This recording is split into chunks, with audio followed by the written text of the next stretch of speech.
Unity, let us chant a namaskara and pay our homage to the perfect one, to the supreme one, to the Lord Buddha. Namo tassa bhagavato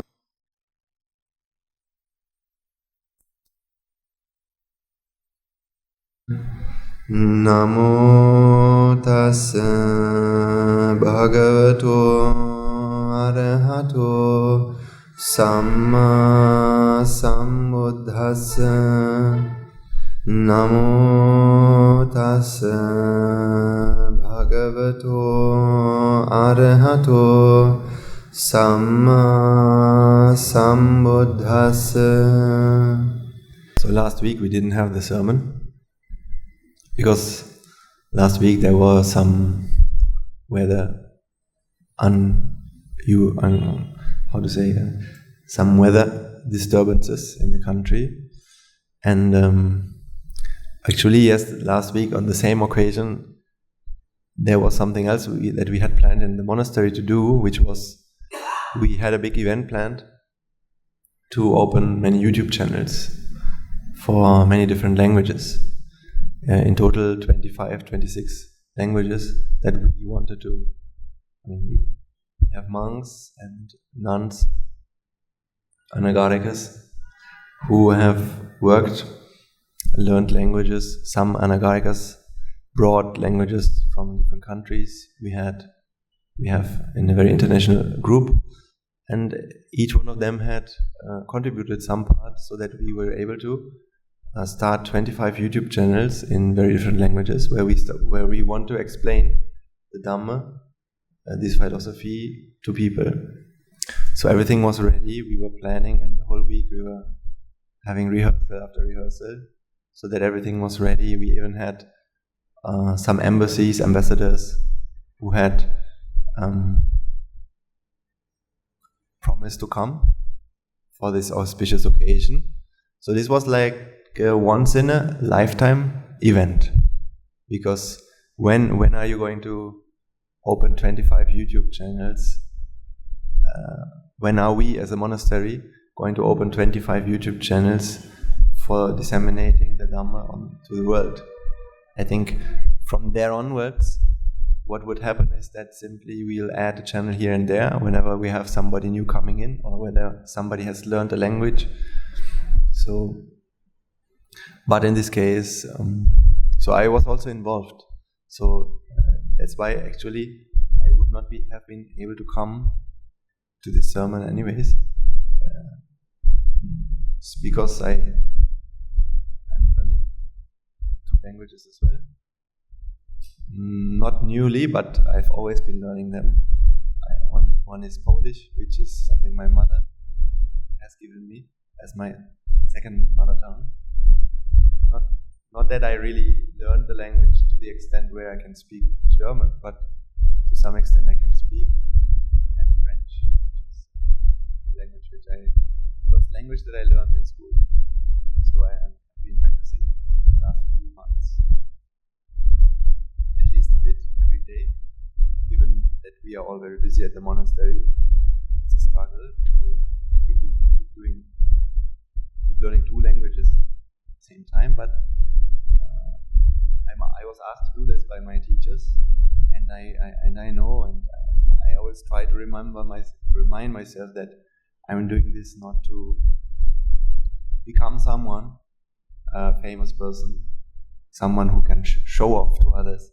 I'm just doing this simply so that one day, if causes align, if everything goes well, I might be able to use it for speaking to someone in French or in Polish or whichever language, and sharing the Dhamma with them, right? First of all, in near future, when it comes to the end of the month, an Anagarika Mahatya and me, together as 2 of us, Mr. Felix and me, we are going to Germany. We're going to be there for more than 1 month, nearly 40 days. And this was not something that we had planned. It was something that came from the people who are there listening to the sermons of our monastery and found value in them, and who started to practice by themselves, little by little, and then emails came. They sent emails to us, making themselves famous. And then we got to know there are some people in Germany who actually practice this. And we started to reach out to them, collect them, and hold weekly meetings. And when that happened, practicing intensified, and then naturally we started to ask the question, how can we earn more merits now that we have some trust in this path, and we want to reach the results that we want to attain Nibbana. Now that this mindset is there, how can we do more? Right? Because maybe in here that the opportunities sometimes are easy to do merits. Because the proximity to the Mahasangha is hard. Then we discussed about this in the monastery. Our Guru decided to say, okay, let's give them a chance. Let's go to Germany and give them a chance to organize a tour. We'll see what will happen. How many people will be interested? We don't know. How many people are meritorious enough?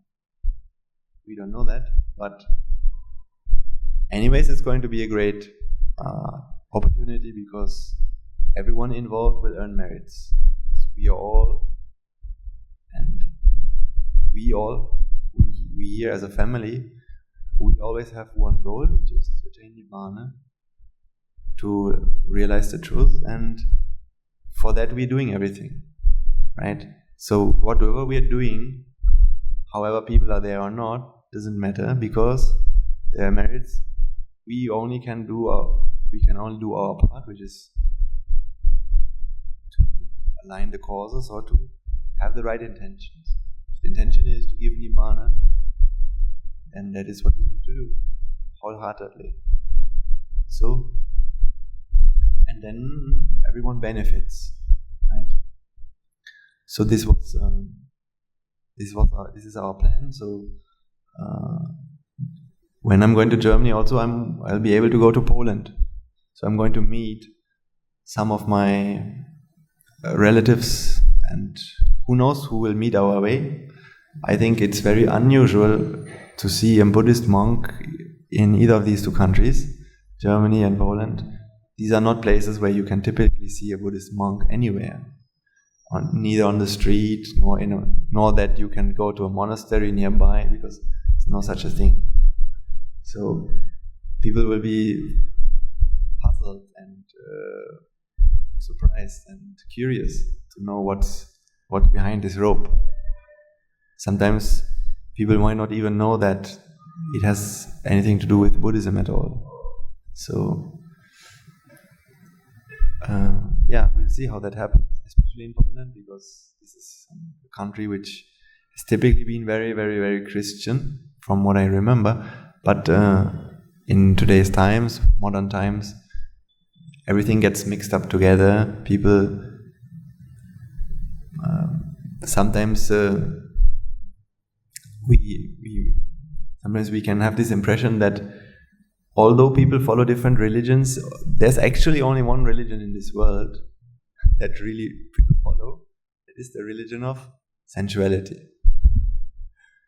Right? Because that's what and ultimately everyone gets so hung up and conflicted with each other when it comes to the religion part, to which religion is true. Everyone has its own opinion, but ultimately everyone agrees that at the end of the day we all must eat, we all must be happy, we all need things in our lives, and sensuality is what we all enjoy to do. So then that's how people can work together. So I guess that's what unites people in the Western world. People come together and they have very different religions, but ultimately that one core idea is always there. We are all here to make money and enjoy the world. That's fair enough, I think. But what we want to show is that there's more than this religion of sensuality. That there's something called a noble life, something called a holy life, something called not a religious thing, just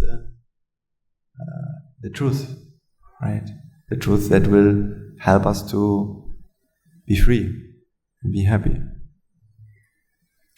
And that's what I was always interested in since I started to look beyond what I learned from society. When I started to think, okay, should I just do what everybody tells me to do, or what is really the best thing to do? What really can bring benefits to me and others?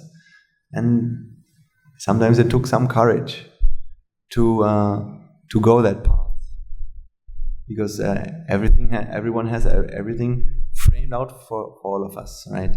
So when I was in my university times and when I had finished it, everything was prepared for the next step.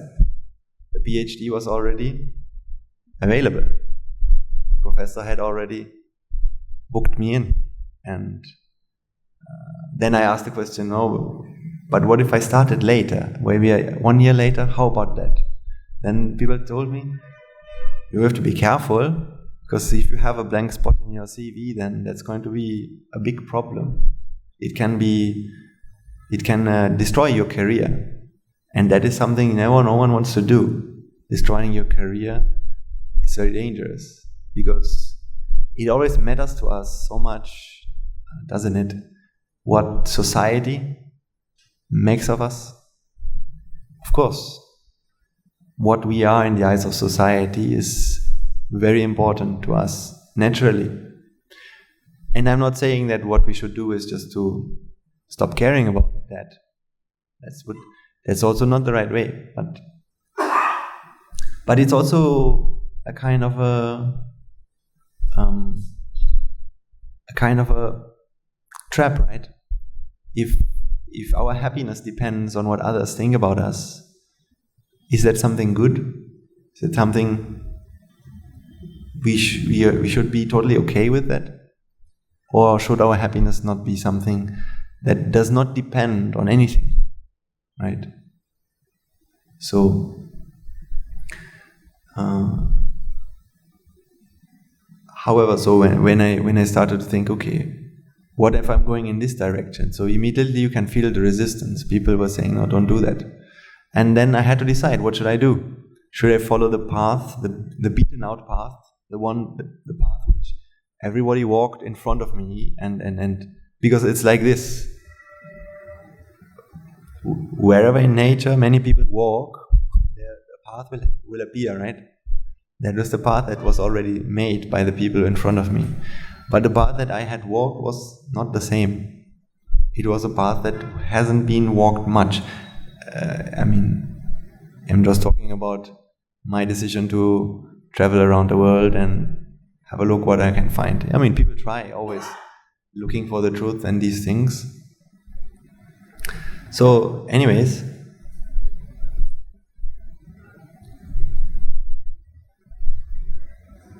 yes, Friday night when I was with the kids, I discussed this one point with them. For us to be here today, to be born in this time, being able to listen to the Dhamma, we should never take this for granted, because we don't know how much in past lives we have struggled, how much we have had to struggle to be here today. Even these kids, they are very young, they came to the sasana, they were maybe born not far away from the monastery. They were born in Sri Lanka, maybe to a family of devotees. And now 7, 8, 9, 10 years old, they were brought to the monastery. Now they are living amongst the Mahasangha. So that's very, very meritorious. So from the beginning of their lives, they learn the right way to live. That means never to point the finger outside, always to point the finger inwards, always to change yourself, always to see the problem with it. ego and to improve that. And as they are learning that, as they are guided by the teachers, sometimes, of course, they might not realize the value of what they have because they got it from the beginning of their lives. For me or for others, maybe for you as well, who knows something else you have. For someone like you and me, I think we haven't had the Dhamma, we haven't been associating the Dhamma from the beginning of our lives, right? We have lived a normal life to a certain extent, and we know what the normal life is like, the ups and the downs. But now we start to come to something more pure, something that so at least for me, when I started to listen to the Dhamma, I had this feeling, this was something I have always been looking for. Somehow. I was always looking for this, but I never knew that I did. That's why my motivation is so strong. To the motivation with which I am living right now.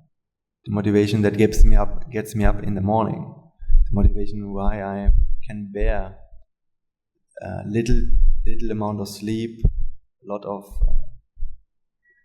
things or projects that have to be done, and of course, mostly the willingness to change. Right, willingness to change is something you need. Really strong motivation to change yourself. It's so difficult sometimes to change ourselves, especially if you don't see the necessity. But the more wisdom we have, the more also loving kindness we have, the more we see a reason to change, a necessity to change. And we do, and it happens easily. But it is not easy to go over that resistance that is there in our minds. Compass we have been starting to get used to. So it's because I feel there's something very deep resonating with me very deep when I associate the Dhamma and everything surrounding that. Surrounding that means all the people as well, who teach me how to love, teach me how to be a good human, from who inspire me, who are my role models. I think then let's talk about Dhamma.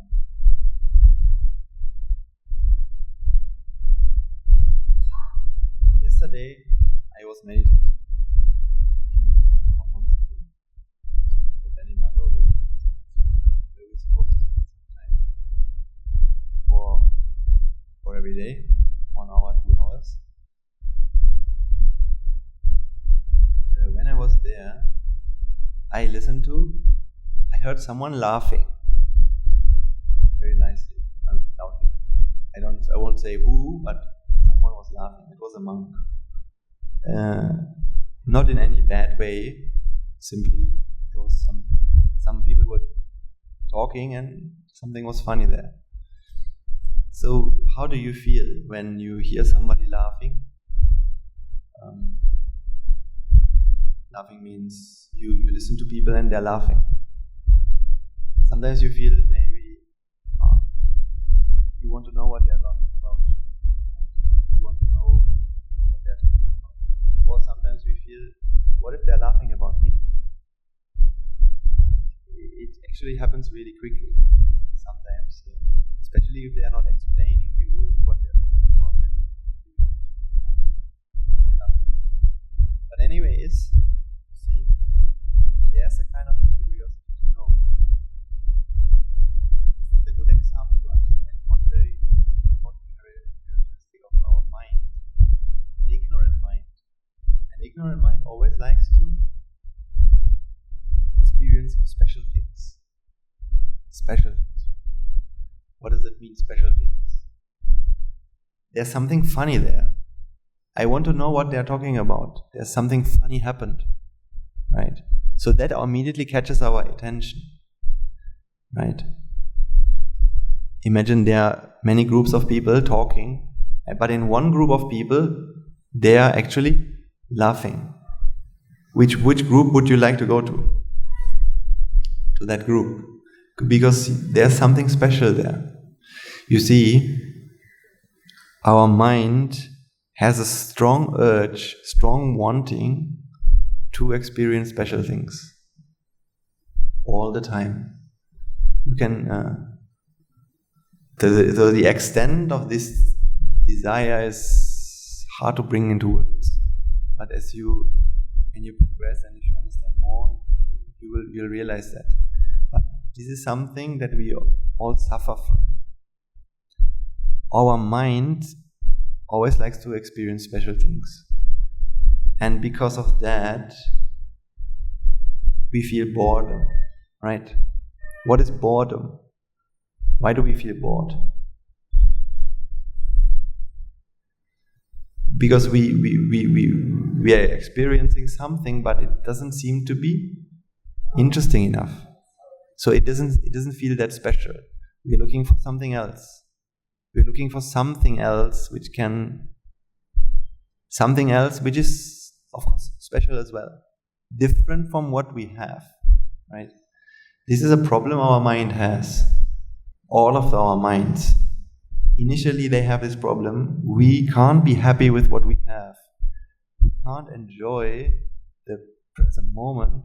We can't enjoy what we have in our lives, and we always like to have something else. Have more. This is why there was once a person who explained this really I think maybe a bit exaggeratedly, but it has some truth, right? So, for example, 2 men marry 2 women. One of the women has blonde hair, the other one brown hair. So in Germany, we have these 2 kinds of hair types, right? Sometimes dark hair, sometimes blonde hair, bright hair. So the one man marries the one with the brown hair, and the other one marries the one with the blonde hair. So what will happen? So at the beginning everything is nice. Everyone is in love and everything is good, but if you always associate the same thing, what will happen with your mind? Mind will want to seek differences. So in other words, the one man who is married to the blonde woman will be fascinated by the woman with the brown hair. And the other way around, the man who is married to the one with the brown hair will be fascinated with the blonde hair, because that's what he's not associating much, and that's where the curiosity lies, or that's where there seems to be more interest, or it seems to be more attractive. Not all the time, right? At the beginning it was not, but later it is, right? Or it might be the same with, so it applies to everything in life. Our mind likes to experience new kind of tastes, new kind of sights, new places, right? So that's why people who live in Europe, they like to come to Asia, because they have never seen a rainforest, they have never seen tropical climate, they have never seen waterfalls, they have never seen monkeys. For them, it's really a very entertaining situation, a monkey. So when in our monastery, sometimes we have foreigners who come and they listen to the Dhamma with us, but we have to be really careful if we do that. We had one retreat which was a bit surrounded by a lot of trees, not directly in our Dhamma hall, but nearby, and then we were talking about the Dhamma, so we want them to understand something, and they're listening and very interested, but then suddenly a monkey was jumping behind us in the trees. So then we had to stop the sermon, because they were more interested in the monkeys than in the Dhamma. How about that? Why? It's also because mind likes to see something special. And monkey is very special in that moment for the mind. And it gives a lot of pleasure, right? It feels so interesting, feels so good. Why do people find so much happiness in going on Instagram or not social media? Swiping on the phone from post to post to post. How is that so interesting? Because it's always, imagine you would scroll and you would always see the same post after, you scroll and the next post is the same one that you already had. Not interesting. But it's always a different post, right? It's always something else. Always a new information, new piece of information, a new event that happened in the world. Every event is so special and unique, right? That's the most greatest desire for the mind. Something happened, something very special happened. For example, I can understand that people in Sri Lanka need to watch the news, and for them it is important to know that the flood has happened here, right? Because they can do something to help. They can I learned in the morning that the school has collected money for helping people. So these are good things. We can do that. And we can gain merits, and we can help. This is simply the duty we have as humans, and why we are here, what we are here to be, to give, to love, and so on, right? But a person in Germany, yes, of course, he can also donate. Okay, but most of all, why does it interest people? Even why do the media in other countries play about a flood? Most of all, mostly just because it's something special. That's what they think. It generates a lot of attention, because that is not something that people feel they are seeing every day, right? So first of all, people like to listen to the news to hear about special things which have happened. And that is already something very entertaining, right? Think about a massacre or something like an incident where many people die. When you hear about that, how do you feel? The first thing you will say is probably sad, right? Sad is probably an emotion we feel, but I want to convince you that what happens is like this. First, you feel really happy.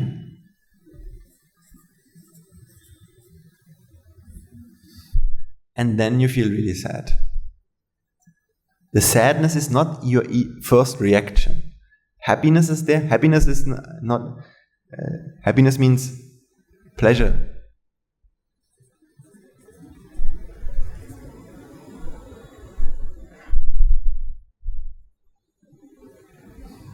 Right? Because when something happens like this, when many people die, let's say there's a school and somebody ran into the school and he killed 20 people, 20 kids. 20 kids have died, shot by a gun. When you listen to this in the news, yes, you get sad, and maybe we usually get sad or we get upset. These feelings will be there in us if we are good humans, right? But there's something more that happens, because you see, when we are living our daily life, there's an existential crisis there within us all the time, a boredom which we always try to escape, boredom of existing, or the boredom of, there's a vexation which is always there. So this lifts us out of this existential boredom that we are having. Now something has happened that's very, very special. And now we can forget pain for a moment. Now we can deal with something which seems so meaningful, valuable, or special. If it is special, it has a certain value, right? Of course, we can't say that this thing that happened was a good thing. But then what is good is to talk about it, how sad it is, right? That makes us feel really good. If we go to others and say, that thing that happened, even how do we feel? Let's say we watch the news and we have seen, I remember it when it was 9/11, 2001. I came home and I opened the TV and I saw that a plane had crashed into a big building, the World Trade Center. So this was a very special event. The way we usually perceive it was a very special event. An event that to this day, in the Western world at least, or maybe around the world, people still remember it every year. When this day comes, immediately I remember that now 24 years ago this happened. So imagine you have seen the news and now you have seen it, but most of the people around you haven't. And now you go and meet them. How do you feel? Don't you feel like you would like to tell them? Yes. So we have this. We feel the urge to tell others, and because we can sort of give happiness to them in a way. Because by telling them, do you know what happened today? This event happened. For them it will give us pleasure, and we also become special in a way because we are the ones who tell this. And so you see,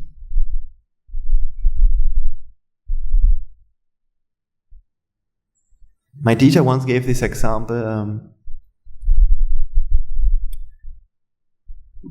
Let's say I come to you and I tell you, there was something really tragical that happened, something really sad.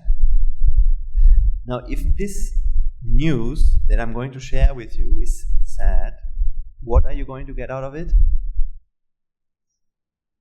You should only get one feeling, right? Sadness. Suffering, right? So would you want to know it?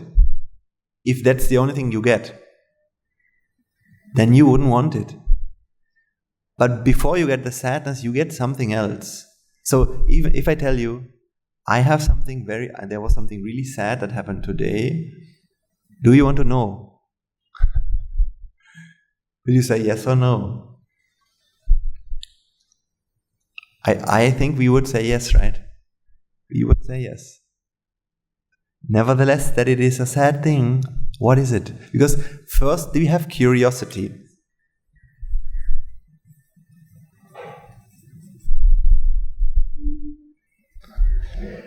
When curiosity is there, it wants to find something special. It wants to find something interesting, something unique, something different from what happens, right? So when curiosity is fulfilled, we feel this moment of happiness. This sadness has to do with the fact that we are good humans and we don't like for people to die, right? But this is actually second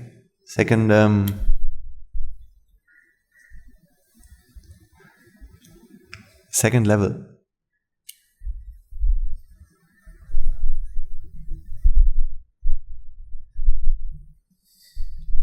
So now I hope you can understand.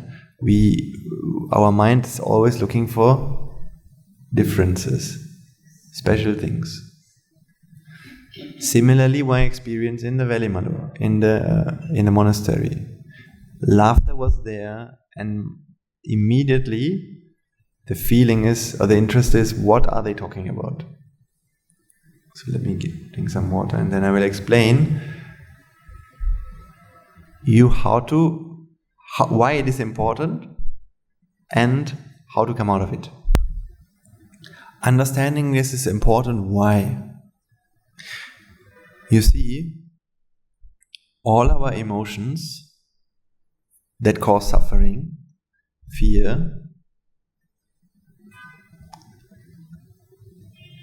anger, sadness, depression, actually all our vexations have to do with looking for special things. What is wanting? Wanting something? We always want special things, right?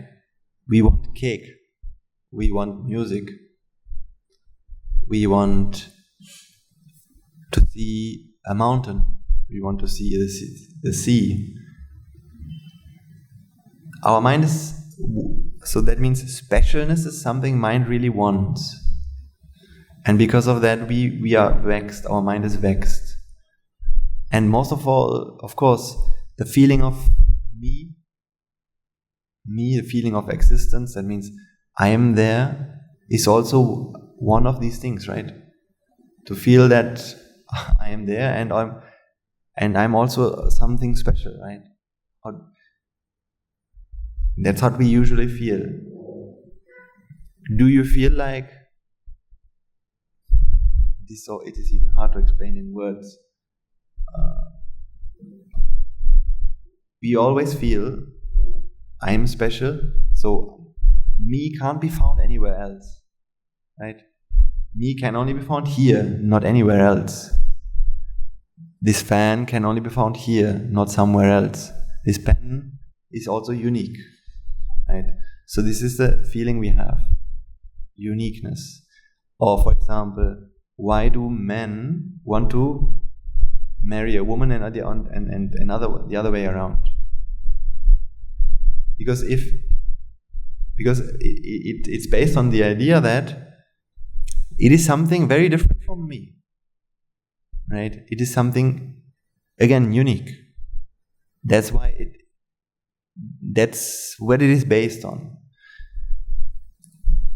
And for that we do everything in life. All our suffering in the mind comes because of that. So, fear of death, how do we explain that? Fear of losing anything. Fear of losing something you own. It's because of, again, these are special things. Fear of death has to do with that. I mean, fear of death is a suffering we all have all of our lives because we feel that we are something special. And losing our lives, or our life is something special. So losing our lives would also be something we don't want to do. The Buddha explained that in this world has nothing special at all.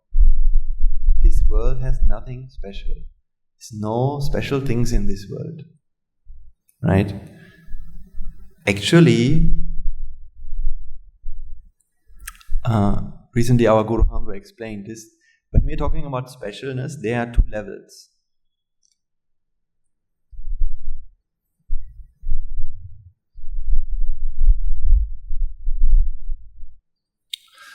I will explain it.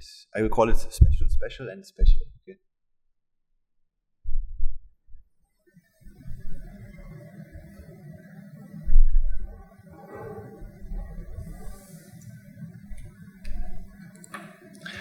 So what I mean with this, last few weeks I explained in this sermon these kind of special things, which means things which have a lot of pleasure. So for example, when we are talking about watching a wall, is that something special? I mean, it's not special.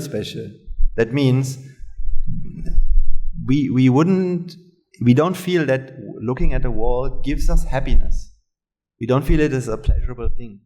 We don't feel that it has a big value, right? But for example, looking at a football or soccer cricket match, or looking a video, or looking pictures from our family, or these are things which looking makes us feel good. very easily, right? When you're watching a movie, like if I give you these two choices, you can watch a movie or you can watch just a red screen. So watching a movie gives us pleasure because there's this specialness. Things that give us happiness or give us sadness. But, even when you're looking at a wall, there's also something special here. That is simply the feeling that you are looking at a wall, right? So you need to see, when I say that there are no special things in this world, you need to understand it in two layers. The first layer is, things are there, but they are not special. They are all the same. This is this level. Things are there, but they are not special. They are all the same. This level is your understanding of the fact that things in itself is something that gives us a feeling of specialness. Our feeling of things being there, right? The feeling of this being a fan, isn't there also some specialness in there? Because this is a fan, this is not a fan. So in that sense also, the fan is special. It is, right? So now I'm not talking about the idea that this is a very beautiful fan or a very ugly fan. Now I'm talking about the fact that this is something. Things are there. So that means when I say Buddha explained there are no special things in this world, then I don't want to say that everything is the same, right?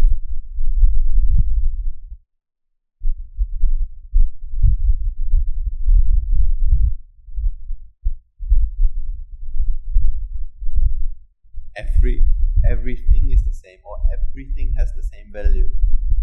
What's the value of the fan? No value, or same value. The fan and this have the same value. That's a good step. That's a good step that you can understand. But there's more than that. Because as long as you have this thing here, you can't have this really. Right? Because a fan is not a pen, right?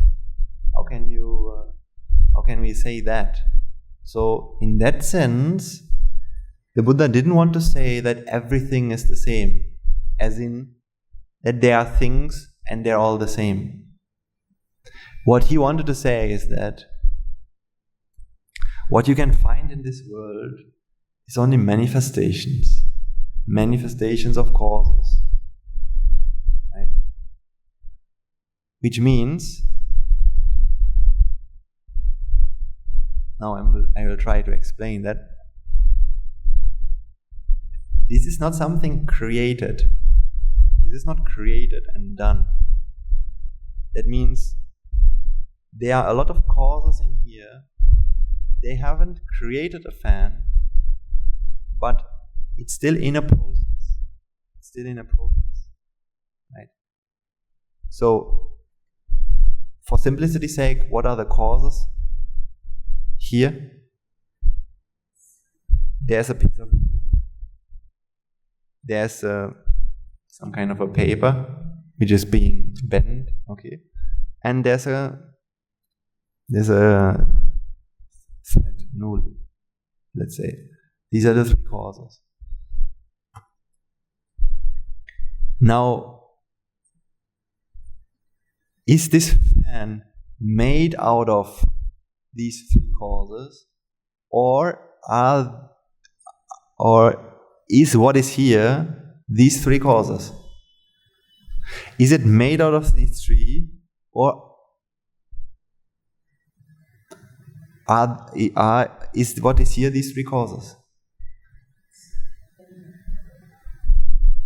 Because if there's something made in here, then let's say if I remove this piece of wood here, this piece of this grip, I have only removed what? The grip. So I remove the grip. So where's the fan now? if there is such a thing called a fixed fan, then it must still be here, because I have never removed it. I only removed a piece of wood. Somewhere the fan must be there. But if I remove the noodle here,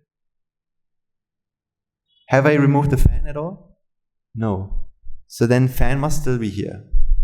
But what am I left with? Only paper. So is the fan the paper? No. Otherwise we can buy the paper and call it a fan, but we don't call it a fan. And we don't feel it as a fan. Fan is a feeling that comes to us when all these three causes come together. Right? That effect manifests when all these three causes come together. You can't use the paper here as a fan, right? Because this effect can't be done with a paper. Because that is something that you need all these three causes to come together. You can't do this just with paper. Imagine I would take this paper. It wouldn't be the same effect. It would be different in some way. Maybe you can still create some sort of a cooling effect, but it wouldn't be the same effect. This effect, this prolongs. And by prolonging, the force with which you act will be stronger, right? So, see, the effect is not the same. Therefore, for this effect, you need all of these three causes equally. Therefore, of course, all of these three causes must be there for this effect to happen. But our mind feels more than that. Our mind feels that these three causes create something unique, something more than the causes itself. There's a fourth entity here, a fourth thing called the unique fan, right? Which actually means that if you disseminate this, not disseminate, if you disassemble, thank you very much, disassemble these parts, somewhere the fan should still be there. The uniqueness should be there, right? Because can't you use these three parts and rearrange them in any other way to create something totally different? Can do that.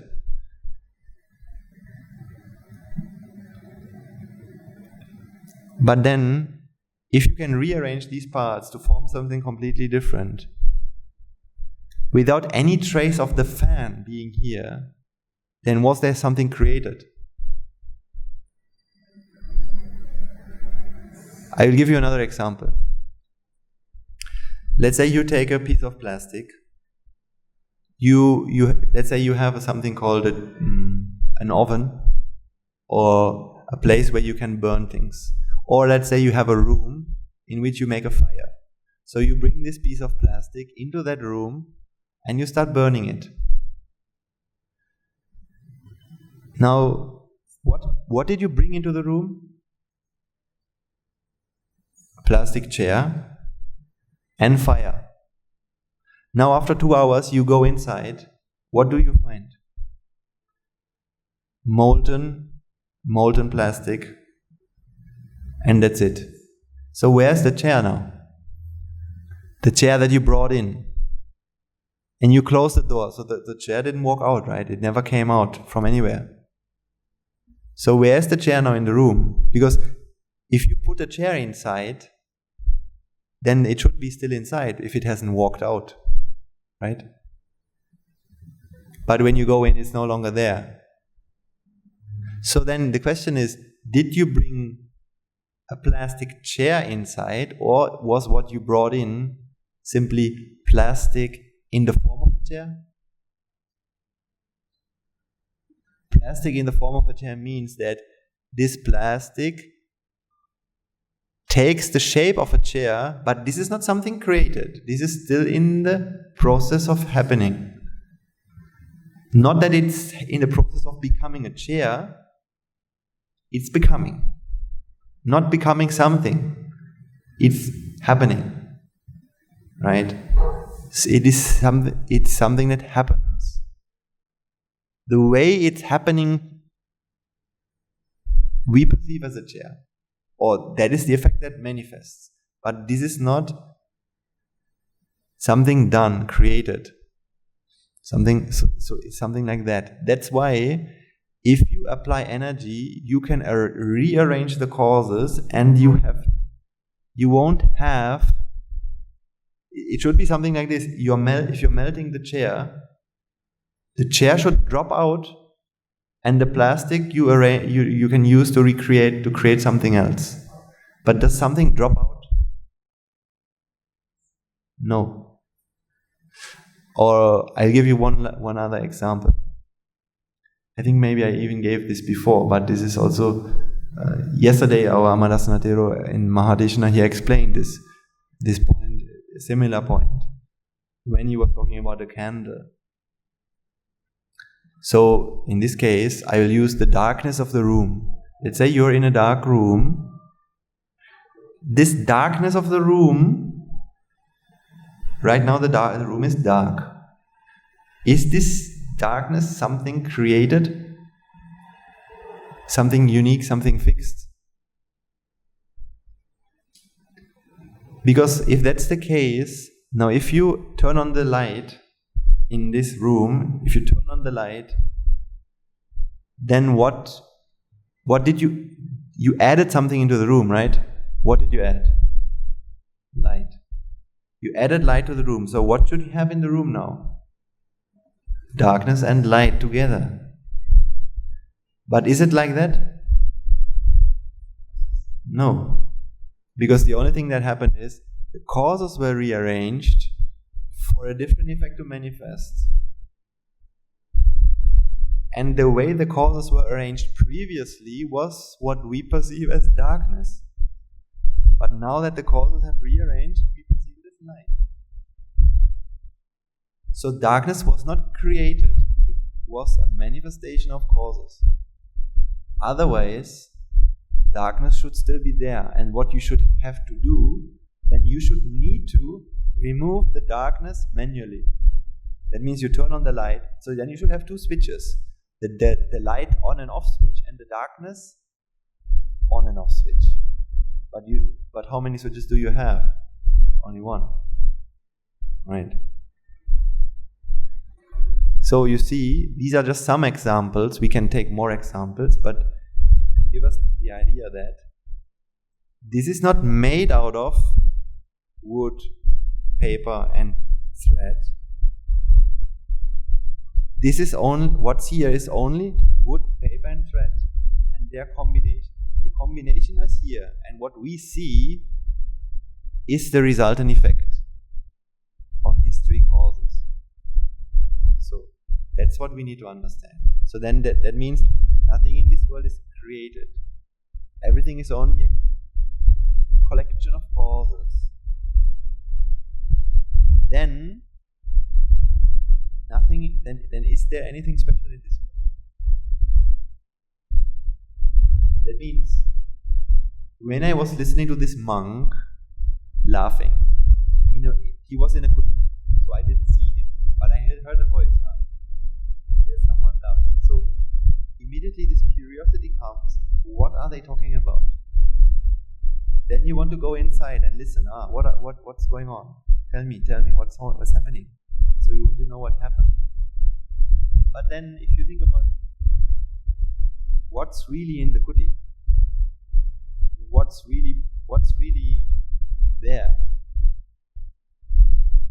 all that you can really find there is just a collection of energy, collection of forces, body collection.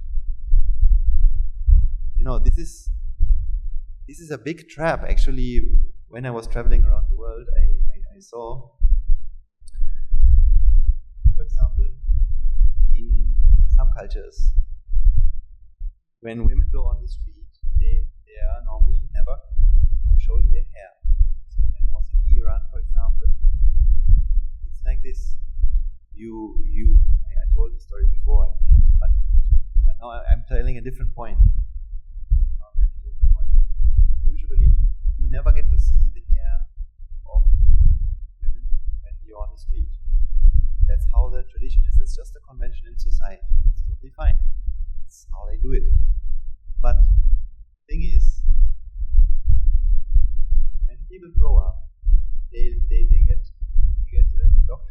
with this idea that, there are special things, and hair is also special.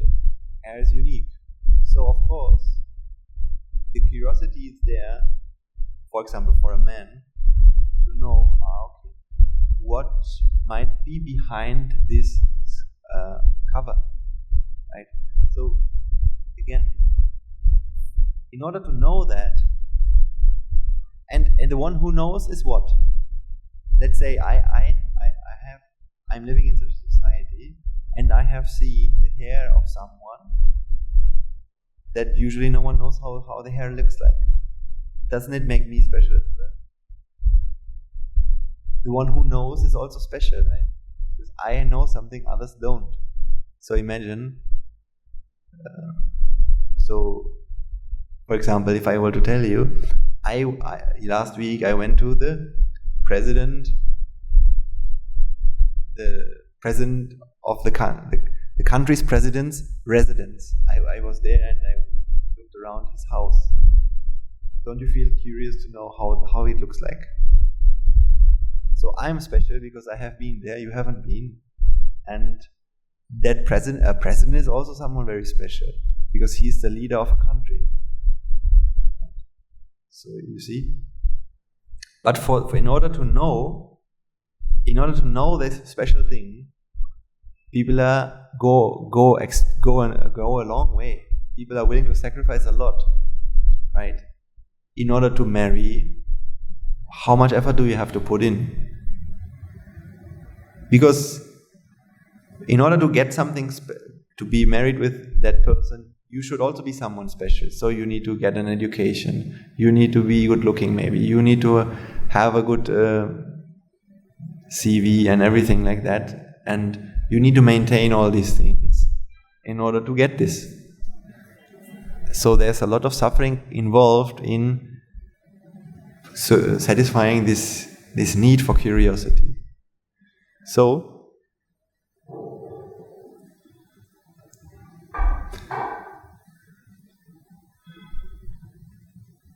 in the same way, when I was in that, when I listened to that sound, I wanted to know what is going on in there, and this curiosity makes the mind suffer, right? What is going on? The moment the mind, so you can only experience one experience at any given time, right? So right now, what is there in your world?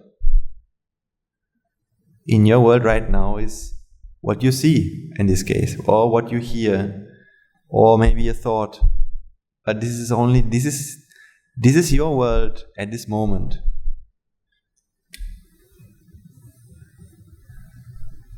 But the world out there, doesn't it have so much more to offer? Sometimes better things, sometimes worse things. So is it good for this experience to be a very good one? Imagine that what you're having right now, what you're experiencing right now, is a very good one. Is it good for it to be like that? Because it could happen that in 10 minutes it's going to be gone. That means if this is a very special one, any other experience that comes to you will be a disappointment to you. And that will be something that you are fearful of right now. I'll give you another example. Imagine that a mother can meet her son and go with him to travel after a long time. Mother hasn't seen her son, but for 2 weeks or for a few days you can meet. Now it is a very special, good experience, but isn't there a fear fear to lose that, fear to maintain that? All these worries are there, and you need to maintain. Oh, I don't want this to pass away. I don't want to go back to these normal things, right? So even that we can't enjoy. So it doesn't matter whether it is something good that you're experiencing or whether it's something bad that you're experiencing. In either case, mind suffers because there might be better things and I don't have them, or there might be worse things and I hope that they don't come to me. So for our mind, which is experiencing only one small thing of this big world, suffering is inherently there. The moment that this mind believes that special things exist in this world, right? That's why the mind always likes to go into the future and into the past. Our mind, we always like to live in the future, or we like to live in the past. Because if in the present, if the present is boring, the past can give us back the specialness we have experienced, or the future. Or better to say, use the past to create a new hope for the future, a new anticipation. And that's what we live in. Because, and only because, this mind believes, that's why I will draw it like this.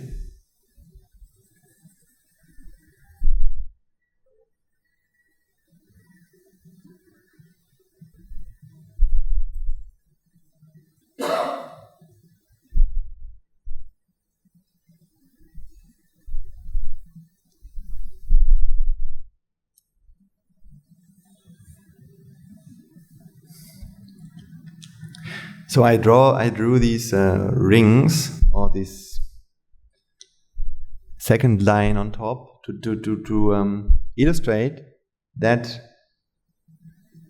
there's a second process in our mind which has this idea that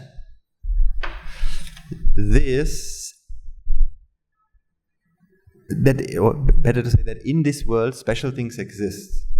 Special things means that actually there is a fixed fan here. There is a fixed, unique fan in here, and everything in this world is fixed, and fixed things exist. And this is the process which, because, as I explained to you, if everything in this world is only a collection of causes, this is not a unique entity, but if this is only a collection of these three causes, that means it's not special. It doesn't have anything separate. Now, that means our feeling of separation is only a feeling. It's not real. We feel separation, but it's not real.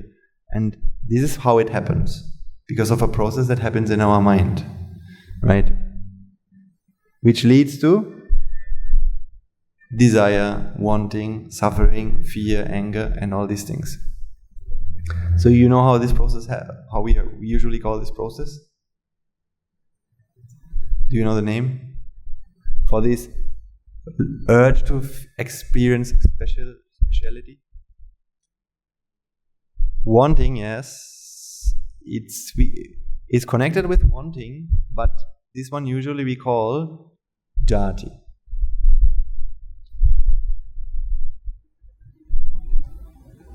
Jati is also more than that, I think, but perception of specialness. So, let's come back to our example of the monk in the kuti. So, the only thing we need to do to escape from this samsara actually is to realize everything is a manifestation of cause. So to see that what we feel as special is just a feeling. It is only a feeling. That means we recognize this. Special things don't exist in this world. How can we prove that? I'll show you the way that I prove this to myself when I live. When you hear laughter, what is a laughter? Laughter is a sound, right? Laughter is a sound. So, what made me curious in this moment was the feeling of there's someone laughing there. Someone is there who's laughing and I'm hearing him laugh. So feeling is there that sound comes from where? From that person. So the laughter that I experience comes from this person. And now I want to go to this person and ask him what he's laughing about. But does this laughter really come from the person? That's the question that we have to ask ourselves.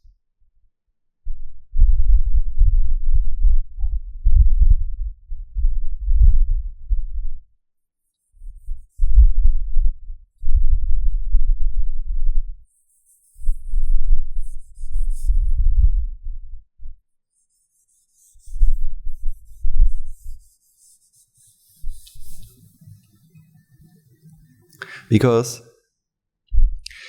how do you know that these two things are different?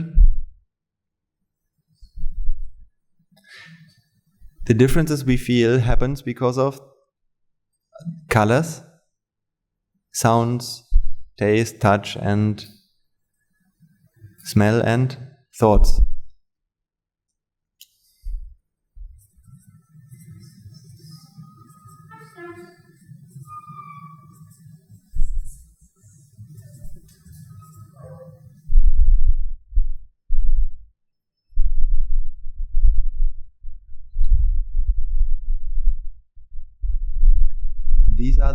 These are the six things that we experience that help us to feel, or that help the mind to feel that special things exist in this world. This pen and this fan are completely different, because this fan is yellow, golden. This pen is blue and red and white. Right? But something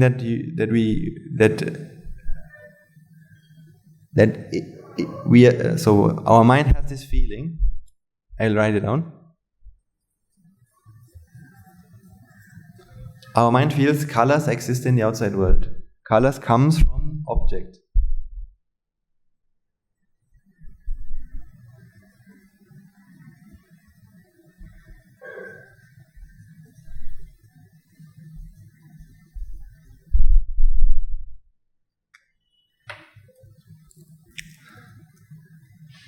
So the Buddha explained, this is not the truth.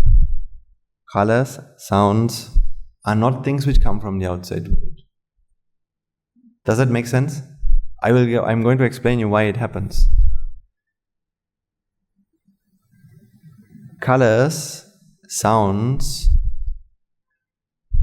these are not actually things. These are processes. Processes are something that happen. Where do colors happen? In the mind. How can we prove that? Okay, I'll start explaining you about the touch, because that is the example I can most easily explain.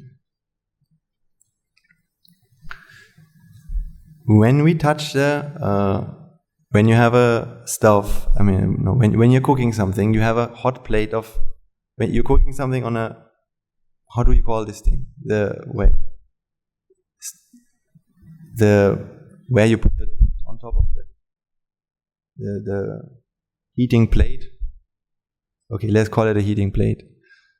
So the surface on which we cook our pot, imagine you touch it, then you feel it's hot, right? So does that heat come from the surface? We feel it as that.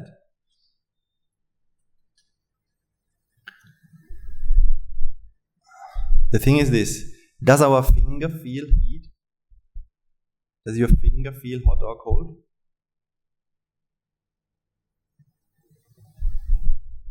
If your finger feels hot or cold, what you could do is, you could cut your nerves and take your finger and touch the surface, and you should still feel hot or cold.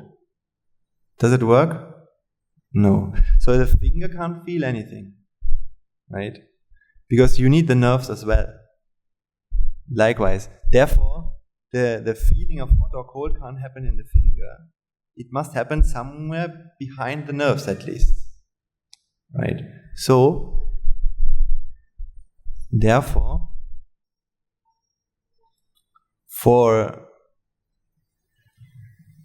so it happens somewhere behind the nerves. Now, when you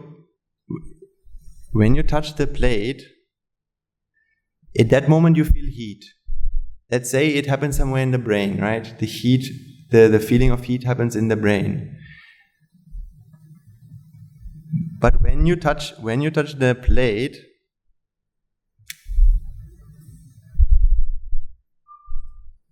let's say the plate is very hot.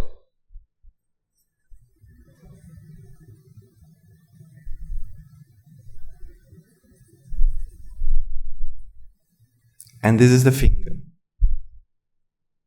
So when the finger touches the plate, what will happen to the finger? The finger will get hot.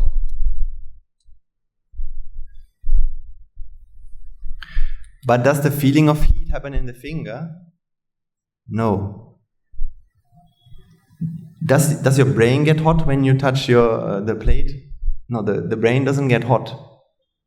Therefore, this heat is not what you feel. Actually, whatever happens here, you don't feel, right? Therefore, your feeling of hot or cold does not come from there. So that means actually you don't really know what's happening here. You don't know, because all that happens is there's a nerve traveling.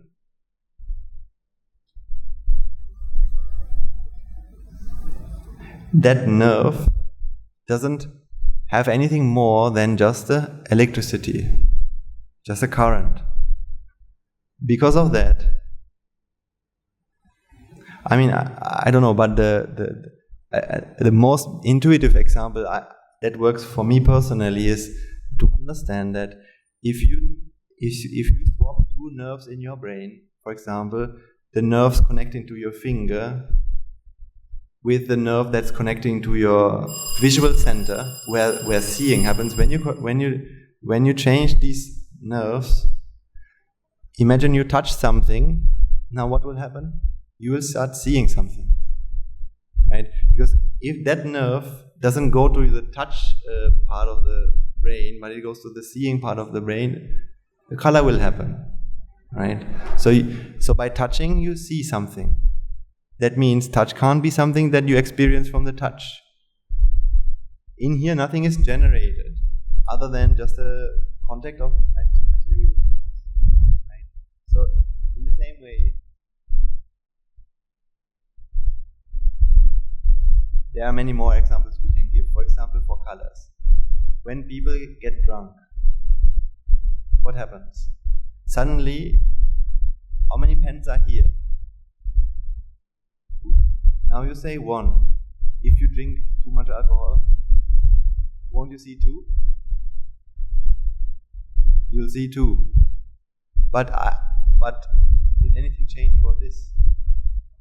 What happened was your brain changed. That means your brain is also one of the causes to create this experience of seeing. Otherwise, by drinking something or by your brain changing, could what you see change? No. But the fact that when you drink something, suddenly you start seeing different things, or when things were straight like this, suddenly they become like this. The street becomes curved, so you can see it can't be the street that we see, the outside world, the street in front of us. Because who creates this picture? At least it's a result of two things, right? Brain,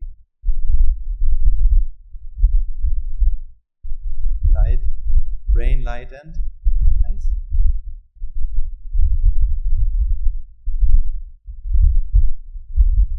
All of these are combining, this combined effect of all these causes, this picture. That's why if you change any of these causes, the resultant effect will be a different one. So, therefore, to feel that what you... So, of course, I forgot to say, can you read these three? Can you read it? Is it visible? Eyes, brain, light. Good. So, of course, the street in front of you, or whatever is there, is also one of the causes. I'll give you an example. This pen, something is here. A collection of energy in a certain arrangement is here. And it is one of the causes for you to see this, right? Otherwise, what happens now? You can't see that. But your eyes are still there. Your brain is still there. Nerves are still there. All these causes are there. But one thing is not there. What is it? The outside arrangement has changed. So light is also still there. So this object is no longer there. Therefore, the resultant effect is a different one. Right? It's a different resultant effect. Good. But then, how come we feel that the color that you see comes from this pen? In other words, there's only one cause responsible for our seeing. The seeing that happens right now, who's responsible? The object alone? The brain, the nerves, all these are together, they create this. So then why do we give credit only to this? How do you even say you know anything about what this object alone contributes? What do you know about what this object really looks like?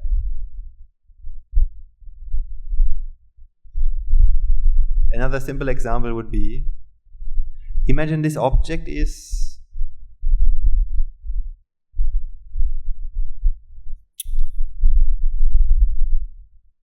this object might be red, but the light that comes is exactly the color that when red and the light color mix together, blue is created. Can't it happen? Right. But all you are ever going to experience is the combined effect of light and object. Right? Or have you ever seen this without light? How can we do that? Right? So one example to understand this point I'll give you, which is, imagine you're going to a cafe and you're ordering a cappuccino. When you get this cappuccino, you are there with some friends. And now you're going to the toilet, to the washroom. So you ordered it, you go to the washroom. Now the waiter brings the cappuccino to your table. But because you're on the washroom, your friends are going to add some sugar to it. Right? Now you come out of the washroom and you have this cappuccino in front of you. So what do you experience now? Now you taste it. You are tasting the combined effect of waiter and friends.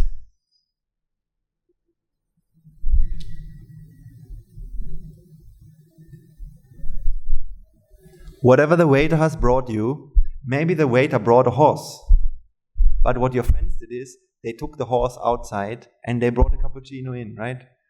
So if you say, thank you waiter for bringing the cappuccino, how do you know? Can't you know? No, maybe he brought a horse. Maybe the waiter said, we don't have cappuccino today, I'm sorry. But what your friends did was, they went to another cafe, they brought a cappuccino from there and they put it there. But who do we thank? The waiter. So we thank the waiter for bringing the cappuccino and for how it tastes like. But how do we know how the cafe that the waiter brought really tastes like?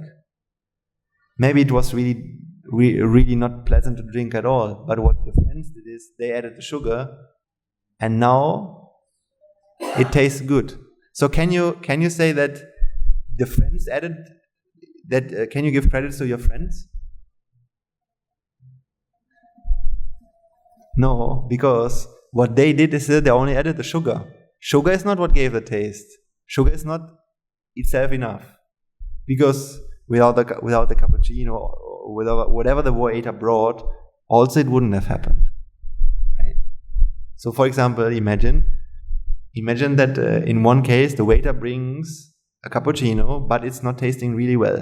In that case, the friends don't do anything and you drink it, but you're not happy. In the other case, the waiter comes and says, I'm sorry, you don't have anything today. In that case, your friends go to another cafe and they buy a really tasty one and they bring it to you, right? So in these two examples,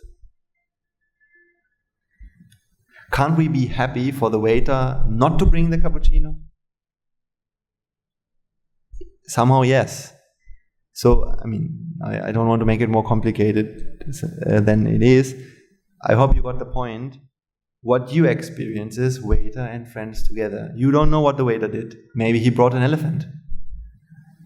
But your friends removed him and brought the cappuccino. So, how is it that we give the waiter the credit for the cappuccino that we experience if we have never experienced what the waiter actually did?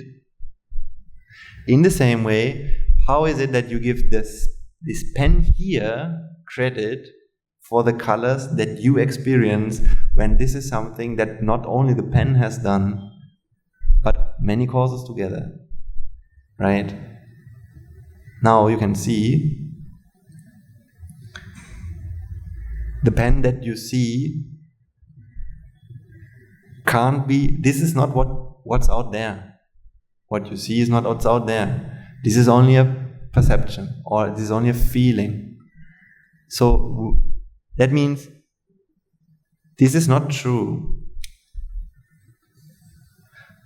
Colors and sounds and all these things don't come from the object, but when the causes come together, when these causes come together, a feeling of color or a perception of sight or sight is happening. Seeing happens.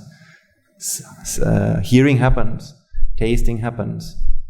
This is only an effect, which means not something created, right? Not something created. Sight is not something created. It's only an effect. So it's something, manifestation of causes. It's a process. That's why if I do this, what's the time today? Okay, we have 20 minutes left.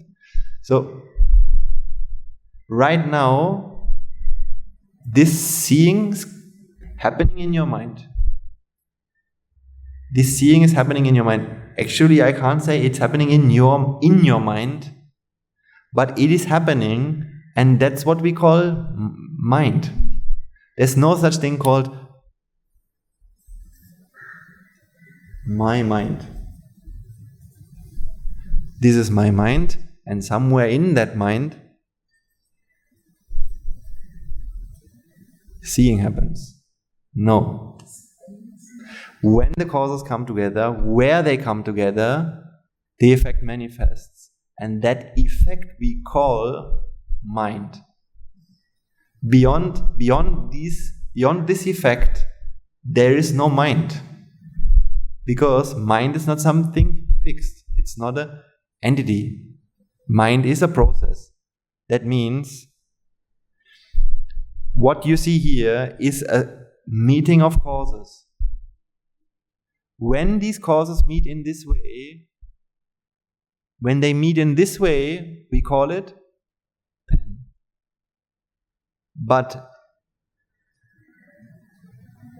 still, what you have here is the causes meeting in this way.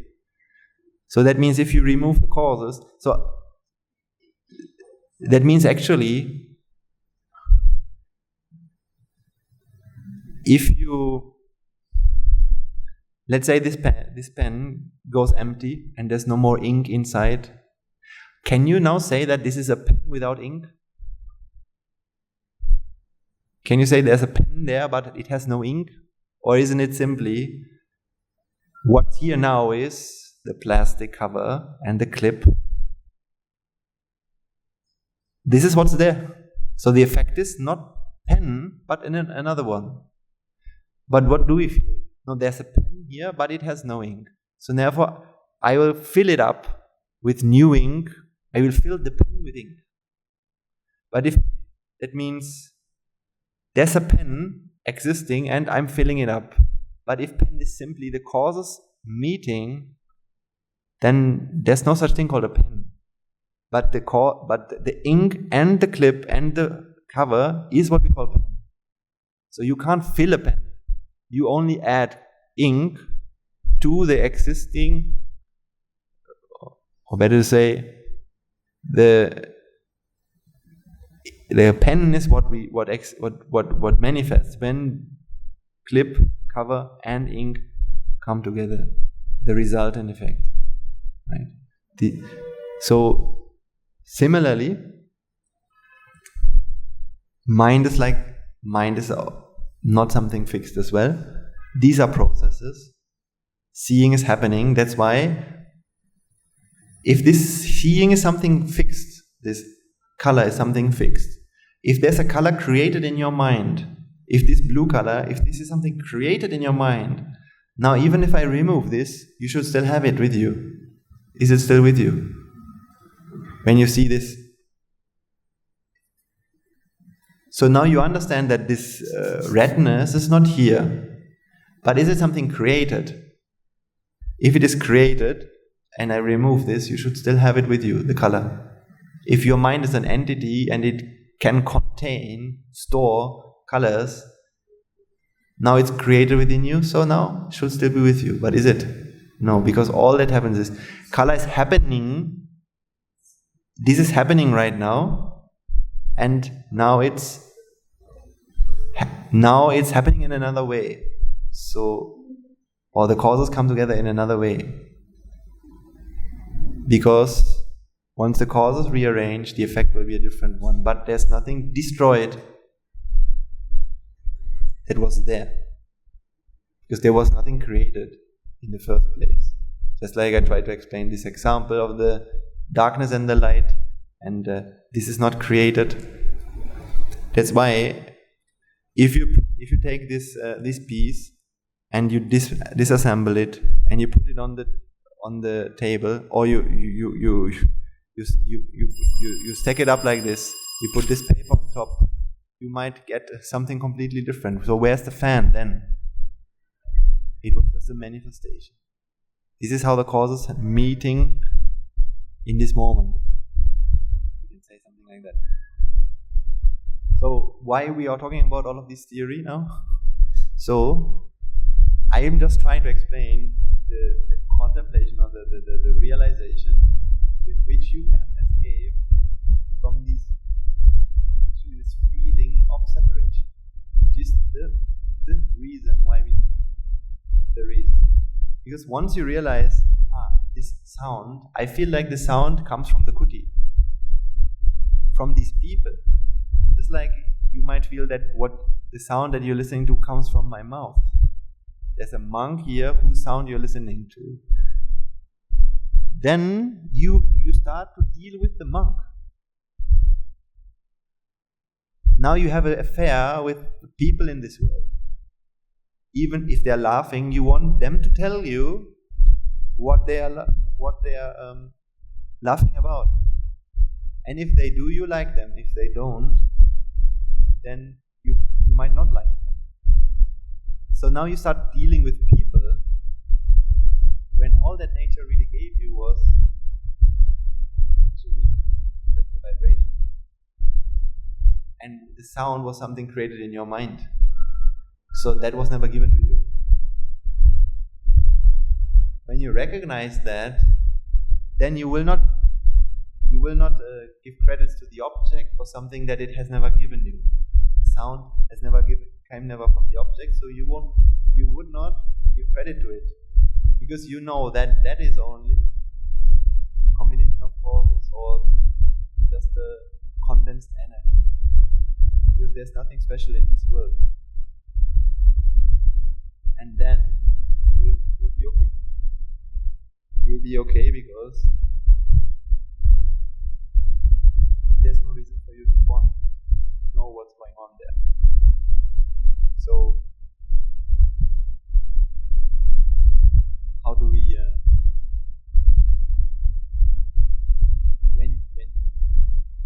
people are laughing about something that has happened. So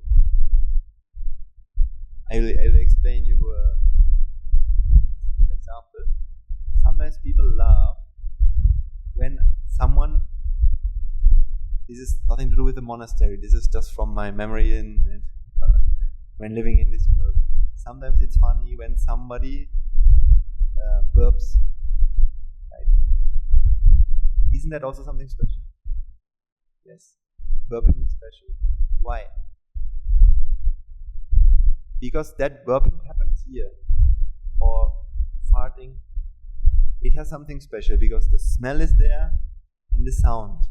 All these things are there in the world. And then there's a person who does that, right? There's someone who has done this. My friend, he has burped. But how do you even know that the friend is there? Because all you can experience are colors. So right now, what I'm experiencing is my own mind, this seeing process which is happening. It's happening.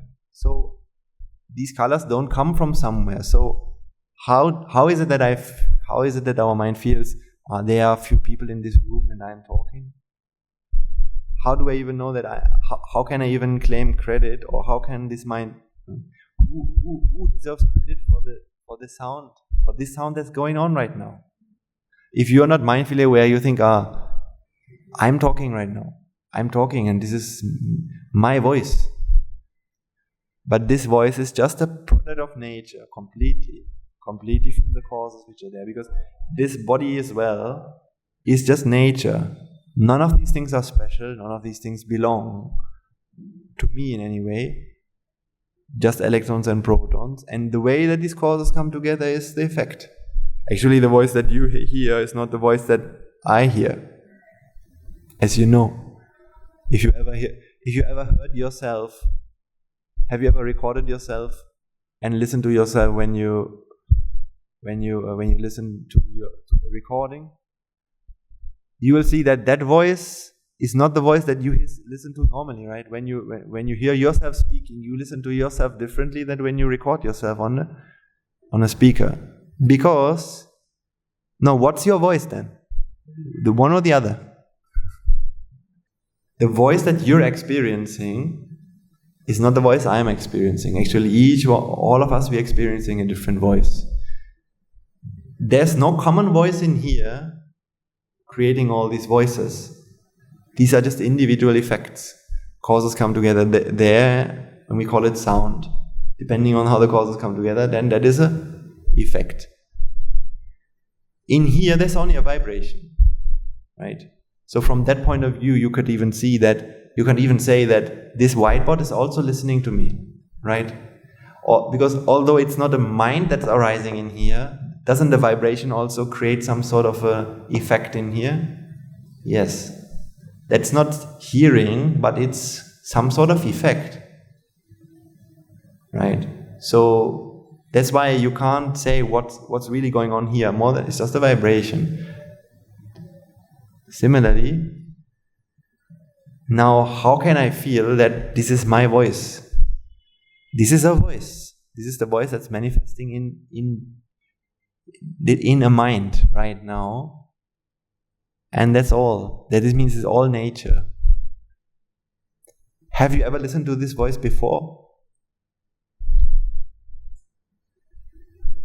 Yeah, just now. Just now the causes come together for this voice. But how do we feel? We feel that I have already listened to this voice because this is the voice of this person and this is how that person sounds like. So we have a long story of people and so on, right? So right now I'm seeing you and I feel you have been here for the whole sermon, listening to me, and that is the story of you in my mind.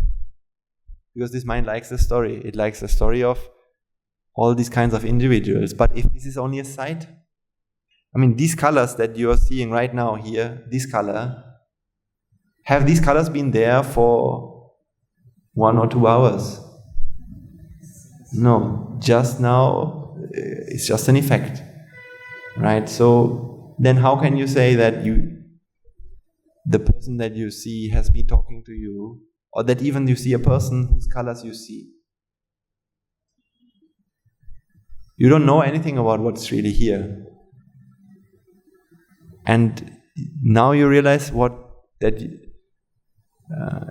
then there's no story that you can tell. Or basically, you know that what you experience is a story, is a perception. So you'll experience this world, but you know that this is only an experience. This is not the reality. This is not how the world really looks like. This is only a perception, a feeling, because that's all the mind can do. It cannot experience the world as it really is with the senses. So once you realize the truth about yourself, the truth about your mind, the truth that what you're experiencing is your mind, or it's just an effect, a chitta. That's all you need to realize. Because it means you realize that there's nothing special in this world, everything is a process. You don't feel yourself even. Because all these sounds right now going on in this room, all the sounds I am perceiving right now, the AC and your sounds and this sound, these are all my mind. So which one of them is me and not me?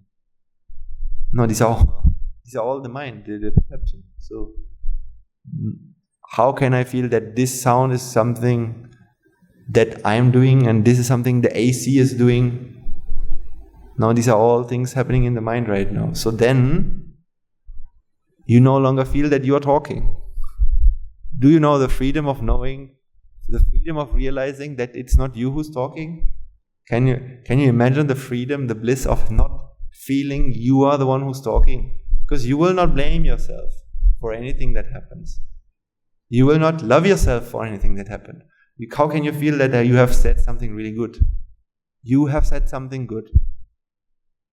You could say that something good has been said. But actually, I don't even know whether what you hear is what I have heard. And was it good or not? There's no such thing as good or bad in this world.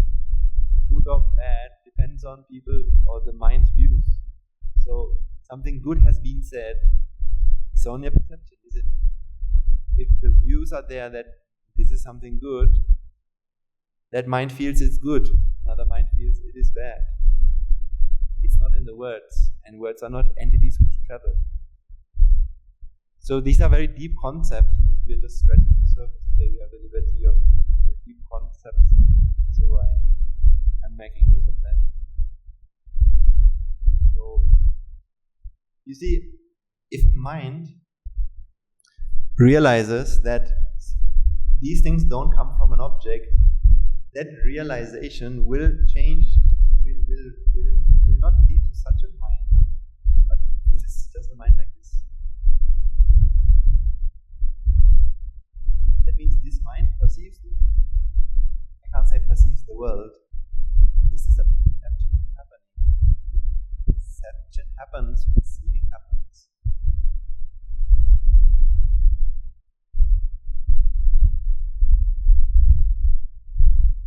But there's no feeling of special self or entities. Entities means separation. Different things exist, right? So this is only nature, a combination of causes, process of causes. This is what an arahant experiences. But you can experience this as well, let's say, when you're mindfully aware. Because when we are mindfully aware, the chitta is something like that. It doesn't mean that ignorance is completely eradicated. In the sense that there's a deeper layer where maybe wrong views are still there. But in this instance, like a defiled chitta doesn't happen.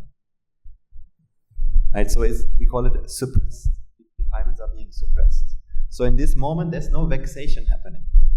It doesn't mean that ignorance is completely eradicated when this mindful awareness happens, right? But with every moment that we are mindfully aware, when we're practicing it, little by little the ignorance will be eradicated. Until there's a time when all of the chittas which arise will be mindfully aware. Then we can call that an arahant, right? So the liberty of the Dhamma is to feel the world as it really is. So you feel, these sounds are just sounds. These are just mental. These are just perceptions. So then you don't feel that I am talking, others are talking. It comes from the AC, it comes from the cars. Then who are you going to blame for the noise of the streets? I'm not saying it's noisy, by the way. I don't have any problems at all. But let's say in other situations, we feel it's noisy. So who do we blame? The car, the driver, the world, the society, the politicians who have made the street? No, they are all innocent because the cars don't produce the sound. The driver doesn't produce the sound. No one there. It's all in our mind.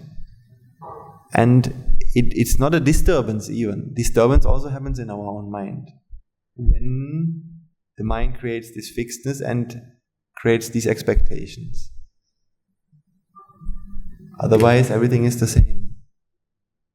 So, the liberty the liberty of not feeling yourself is the biggest liberty of all. A chitta which realizes it is just a chitta, not a person, is the most free experience you can have.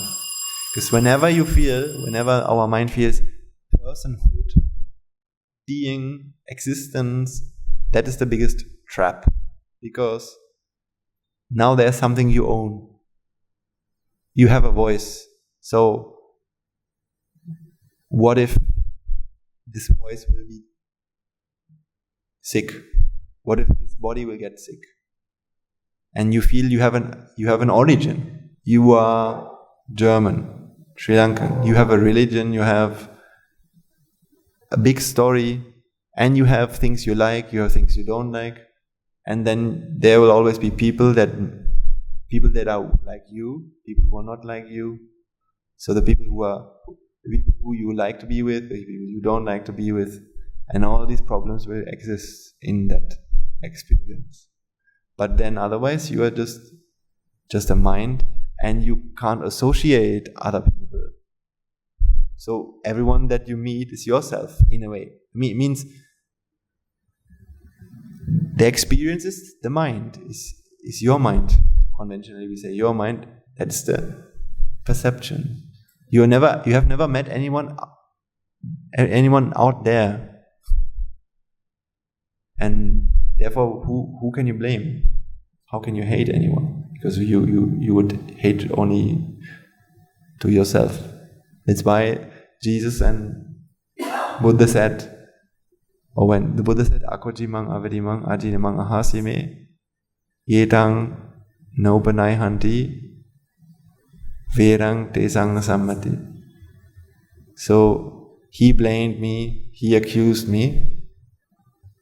The ones who no longer feel like that find peace, something like that. The ones who stop accusing. Actually, it's not that we stop accusing others. That's a good step, right? When you feel others are hurting you, you're not accusing them. That's good because you're becoming a good person. That's something we should always do. But an arahant will not even feel that somebody there who blamed me, because that somebody is gone and the me is gone. There's not somebody to whom this happens. The causes come together for this sound to manifest. That sound has not been there before. Then how can that sound, that mind feel, now this is something that happens to me, Because that sound, when somebody blames you, the blame is you in this moment. Not that you are blamed. The blame is you. Right? You become the blame. That means you become the nature. Then how can you blame the blame? Because you are that. Something like that. That's the freedom. Freedom. All then we have to do is practice this. So there's many points to explain, many points to make sense of, but it's ultimately very simple as well. So these are not things we all have to understand. Simple point, practiced a lot, will be the most successful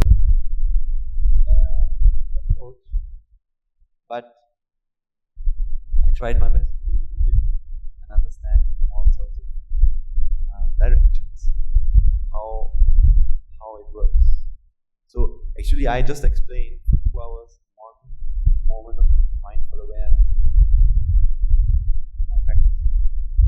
So it can take a lot of work, but when you practice it, it's just a feeling that you practice, a realization that you can practice, and that will liberate you. When you can look into your mirror, you no longer feel you're looking to yourself. How is that? Because then if you see an old face or an ugly face, there's no such thing called an ugly face. It's not even yours. Even if nothing will worry you. Because that's just a sight. A chitta arises. It's not you. You're not looking at yourself. So there's no such thing called fear of dying, fear of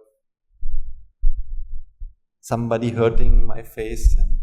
But today, everyone looks into their face. I'm looking pretty or not. Then we say, lucky are the ones who are beautiful, the young ones. They are so lucky because, or the pretty ones, they are lucky. But if they feel that they are looking at themselves, they are not lucky. Because the suffering is not, they don't feel the suffering, but suffering will come to them.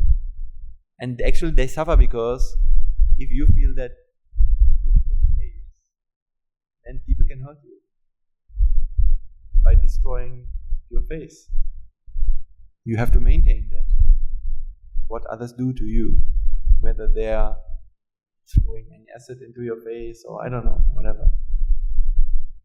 So suffering will be there.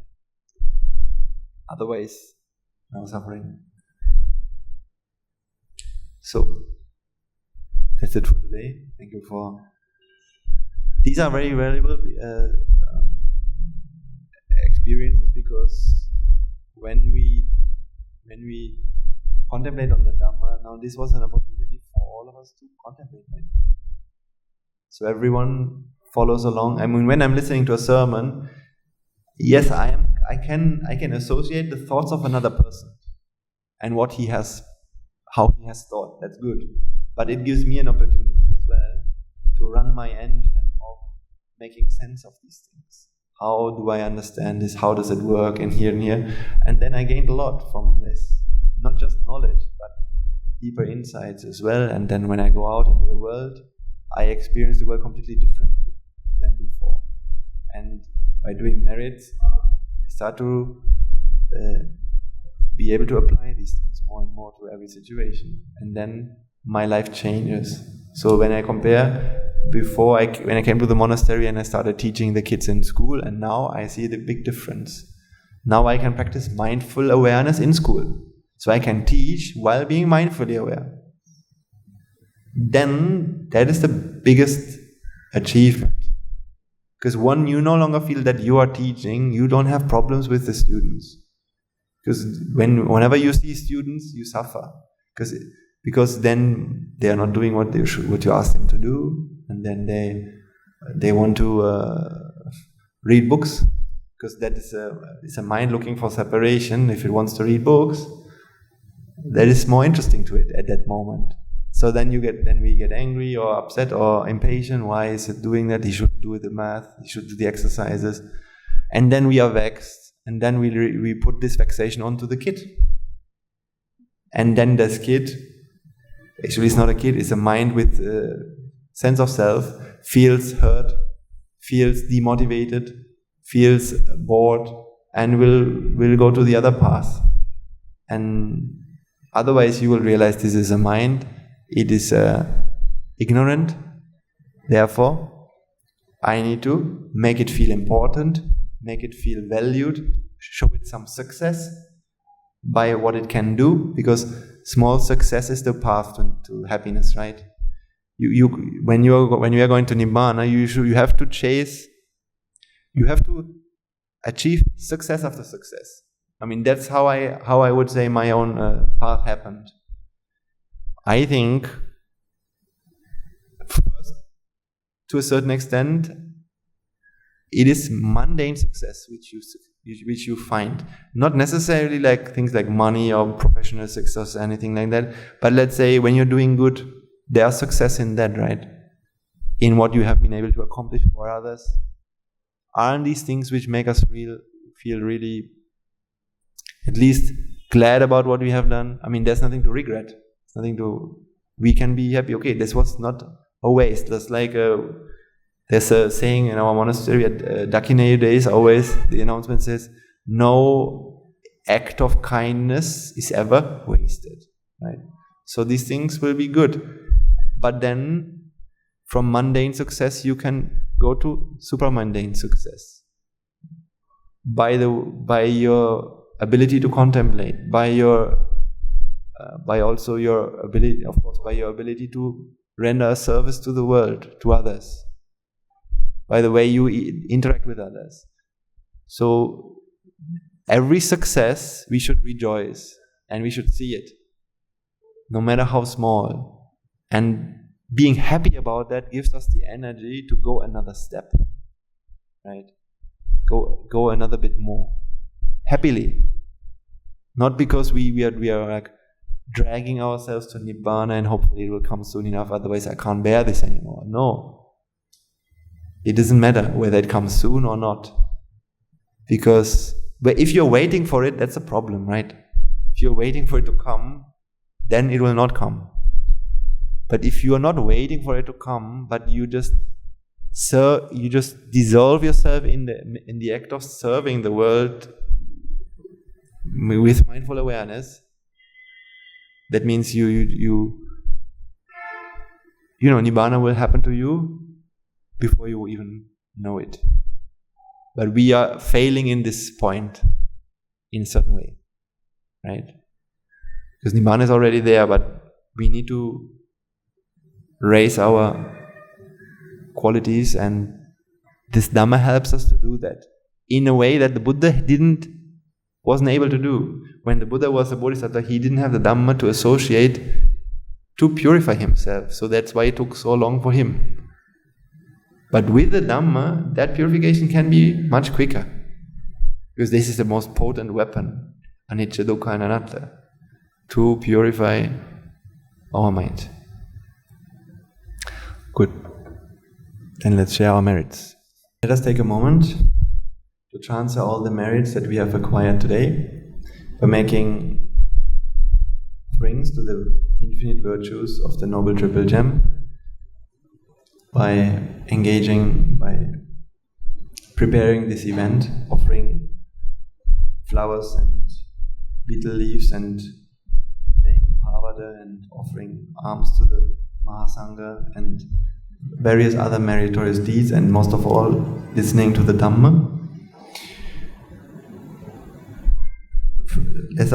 First and foremost, let us transfer these merits to all the bhikkhus and bhikkhunis, upasikas and upasakas from around the world, who since time immemorial have protected and preserved the sublime teachings of the Buddha and have passed it down to the generations of the noble lineage in the form of the Tripitaka, which is thankfully available to us today to study, understand and comprehend the Dhamma. Let's also transfer these merits to all members of the Mahasangha present throughout the world,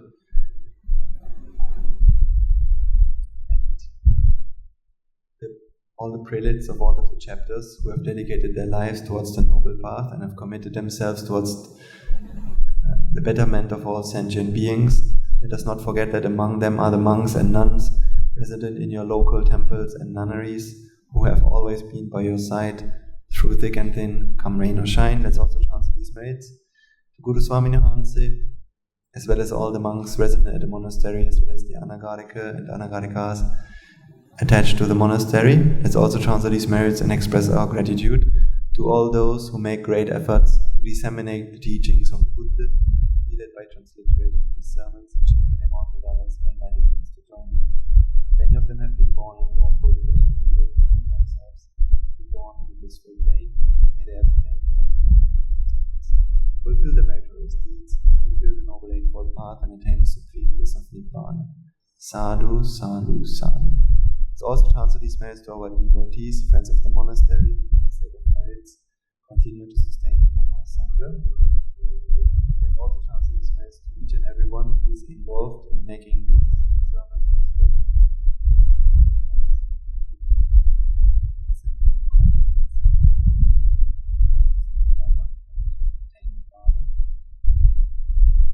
Everyone who is involved in the school, administrative staff, or anyone who has put even a handshake for organizing this event, may through the power of this merit,